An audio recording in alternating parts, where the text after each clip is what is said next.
咁如果我哋成日都尋找點樣為之啱嘅路，咁我哋永遠呢，我哋都會喺一個預設嘅劇本入邊，因為所謂嘅啱嘅路，都只不過係自己所投射出嚟嘅故事，你投射出一個虛幻嘅劇本入邊，咁其實係冇任何嘅意義，任何嘅事物佢都係中庸嘅，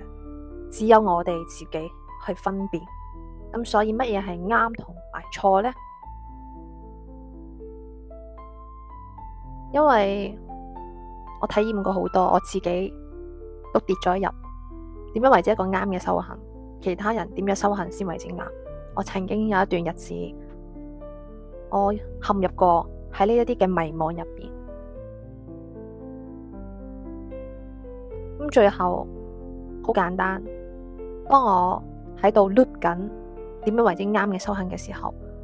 呢樣嘢睇返自己啊，佢帶俾我哋嘅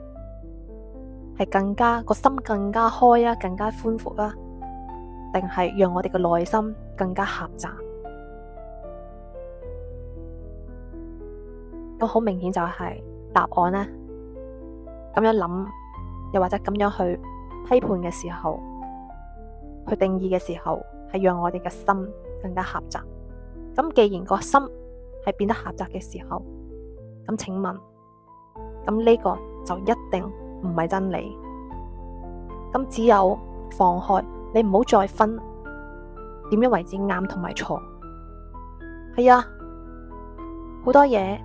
我哋好容易就會陷入另一種嘅循環。喺社會有社會嘅執着，修行就有法則喺入邊，而法則係好多我哋去修行嘅時候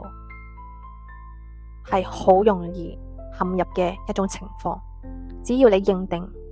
某啲嘢係唯一嘅正確嘅嘢，呢樣嘢就已經可以成為執着。